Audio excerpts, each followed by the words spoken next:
Good morning बच्चों। चलिए हम अगले दोहे की तरफ बढ़ते हैं। देखते हैं क्या है अगला दोहा। तो है पखा पखी के कारणे सब जग रहा भुलान।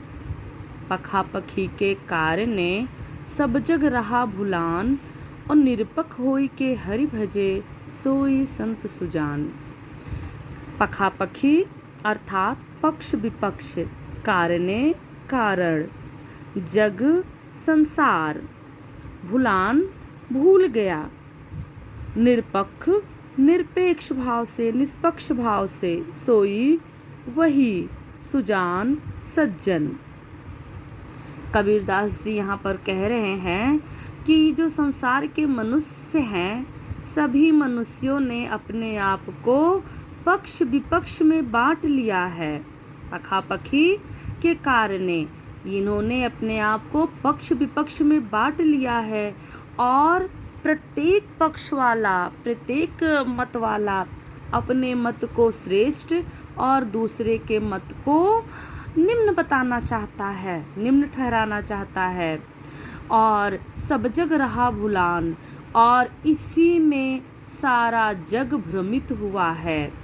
इस तरह भ्रमित हुआ है कि मनुष्य ईश्वर की सच्ची प्रीति को भी भूल गया है, ईश्वर की भक्ति को भी भूल बैठा है, अपने स्वयं के उद्देश्य को, अपने जीवन के मुख्य लक्ष्य को भी भूल बैठा है। वह भ्रमित हो गया है, पक्ष विपक्ष में घूम रहा है। इस संसार में बहुत सारे धर्म हैं, जाति वर्ग समूह आदि में संसार बटा हुआ है और हर जाति अपने आप को श्रेष्ठ जाति बताती है। हर धर्म वाला अपने धर्म को श्रेष्ठ कहता है, हर समुदाय वाला अपने समुदाय को श्रेष्ठ बताता है। कोई दूसरे के धर्म को, दूसरे के समुदाय को, दूसरे के मत को अपने से श्रेष्ठ होता हुआ नहीं देख सकता, अपने से श्रेष्ठ मानना नहीं चाहता। वास्तव में सारा जग इसी चक्कर में भ्रमित हुआ घूम रहा है। आगे कबीरदास जी कहते हैं कि निरपक होय के हरि भजे सोई सोई संत सुजान। कबीरदास जी कहते हैं कि जो व्यक्ति निष्पक्ष होकर के, मतलब बिना किसी धर्म को माने हुए, बिना किसी वर्ग समुदाय संप्रदाय को माने हुए, निष्पक्ष भाव से सिर्फ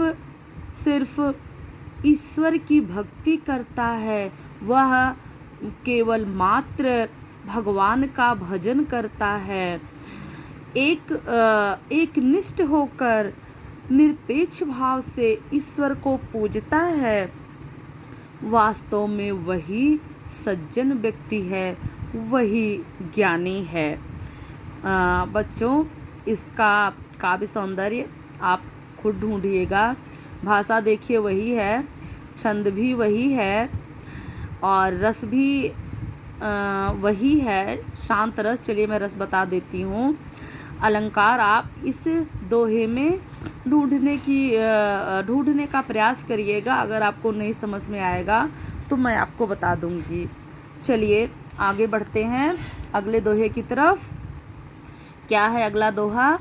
हिंदू मुआ राम कही मुसलमान खुदाए, कहे कबीर सो जीवता जो दुहू के निकट ना जाए। एक बार फिर से पढ़ देती हूँ। हिंदू मुआ राम कही मुसलमान खुदाए, कहे कबीर सो जीवता जो दुहू के निकट ना जाए। शब्दार्थ देख लीजिए। मुआ मतलब नकारा, मरा हुआ। कहे कहता है, खुदाए खुदा या अल्लाह से, और जीवता जीता है, जीवित रहता है, दुहू दोनों, निकट पास नज़दीक, जाई जाता है। इस दोहे में कबीरदास जी जो आपने ऊपर पढ़ा दोहा उसी के आगे अपनी बात को बढ़ा रहे हैं, उसी क्रम में कह रहे हैं कि हिंदू मुआ राम कहे। कबीरदास जी कहते हैं कि हिंदू मर जाता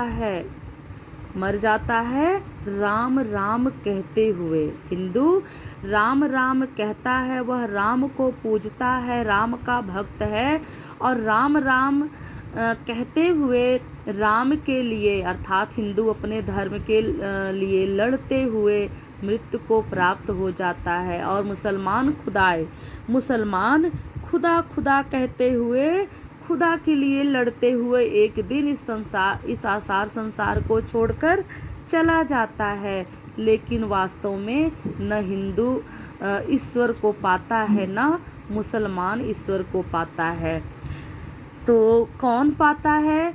कबीरदास जी कहते हैं, कहे कबीर सो जीवता जो दुहू के निकट ना जाए। कबीरदास जी कहते हैं कि वह साधक जो इन दोनों मार्गों से दूर रहता है और अपने सद्विचारों के कारण वही जीवन पर्यंत सम्मान पाता है और मृत्यु के बाद भी उसी का अस्तित्व बना रहता है इस संसार में। मृत्यु के बाद भी वही पूजा जाता है, वही अमर रहता है। जो न हिंदू धर्म को मानता है, न मुसलमान धर्म को मानता है, अर्थात न राम के चक्कर में पड़ता है, न रहीम के चक्कर में पड़ता है, बल्कि वह सिर्फ भक्ति करता है और अपने कर्म को सही रखता है, अपने आप को संसार की विषय वासनाओं से दूर रखता है, और जो सच्चाई, ईमानदारी, मानवता के धर्म को अपनाकर चलता है, जन समाज के कल्याण के लिए कुछ करता है। इसलिए नहीं कि वो हिंदू है तो हिंदू के लिए करेगा, मुसलमान है तो मुसलमान के लिए करेगा, नहीं, वह मानव मात्र के लिए जो करता है, वास्तव में वही व्यक्ति इस आसार संसार से जाने के बाद भी जीवित रहता है, अर्थात इस संसार को छोड़कर जाने के बाद भी वह अमर रहता है। चलिए अगले दोहे की तरफ चलते हैं। अब क्या है अगला दोहा? काबा फिर काशी भया रामहि भया रहीम। काबा फिर काशी भया रामहि भया रहीम। मोट चून मैदा भया मोट चून मैदा भया बैठ कबीरा जीम। फिर से पढ़ देती हूँ एक बार मैं दोहा। काबा फिर काशी भया रामहि भया रहीम। मोट चून मैदा भया जिम बैठ कबीरा जीम। कबीरदास जी कहते हैं कि जब मनुष्य भेदभाव से ऊपर उठ जाता है, जब मनुष्य भेदभाव से ऊपर उठ जाता है तो उसके लिए काबा भी काशी हो जाता है। चलिए मैं इसके शब्दों के अर्थ आपको बता देती हूँ, इसका शब्दार्थ बता देती हूँ। तो क्या है काबा? काबा क्या है? काबा सऊदी अरब में स्थित मुसलमानों का पवित्र तीर्थ स्थल है। काबा मुसलमानों का पवित्र तीर्थ स्थल है। और काशी क्या है? जो हिंदुओं का तीर्थ स्थल है। वाराणसी जो हिंदुओं का पवित्र तीर्थ स्थल है। और मोट का मतलब है मोटे से, चून आटा, मैदा। मैदा क्या है? जब आटे को बहुत बारीक पीस लेते हैं, बहुत पतला पीस लेते हैं, तो आटे का वही चिकना पतला महीन रूप मैदा कहलाता है। और बैठ मतलब बैठ कर, जीम मतलब जीमना, भोजन करना। तो क्या कहा जा रहा है इस दोहे में कि काबा फिर काशी भया रामहि भया रहीम।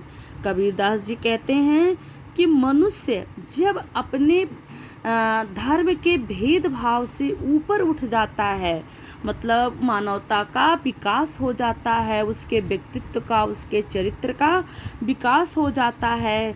और इस धर्म संप्रदाय के भेदभाव से वह ऊपर उठ जाता है। तो काबा फिर काशी भया, तो उसके लिए काबा और काशी में कोई अंतर नहीं रह जाता। और राम ही भया रहीम, तो ये जो राम है और रहीम है, राम किसके इष्ट देव हैं, किस धर्म के? हिंदुओं के। और रहीम मुसलमानों के।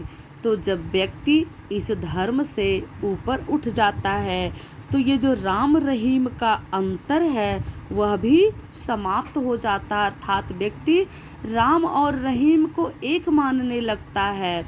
और मोट चून मैदा भया बैठ कबीरा जी में। और जब इस तरह से उसके भाव हो जाते हैं तो मोटा अनाज भी, अखाद्य पदार्थ भी उसके लिए मैदे के समान हो जाता, अर्थात जो इस संसार में सारे दुख हैं, सारी विसंगतियां हैं, सारे क्लेश हैं, सारे झगड़े हैं, वह सब मिट जाते हैं। तो ये जो मोटा अनाज है वो भी मैदे के समान महीन, पतला, स्वादिष्ट लगने लगता है। बैठ कबीरा जी, कबीरदास जी कहते हैं कि मेरे मन से ये सारे भेदभाव मिट गए हैं, मेरे मन में राम रहीम का कोई अंतर नहीं है। तो इसलिए मेरे लिए ये जो मोटा अन्न है, ये जो मोटा अखाद्य पदार्थ है जिसको खाने में व्यक्ति को अरुचि होती है, वह भी मेरे लिए मैदे के समान है। मैं आनंद पूर्वक बैठकर जीव रहा हूँ, खा रहा हूँ। जब व्यक्ति संतुष्ट होता है, खुश होता है, तो वह त्याज से त्याज या खराब से खराब वस्तुओं में भी प्रसन्नता का अनुभव करता है।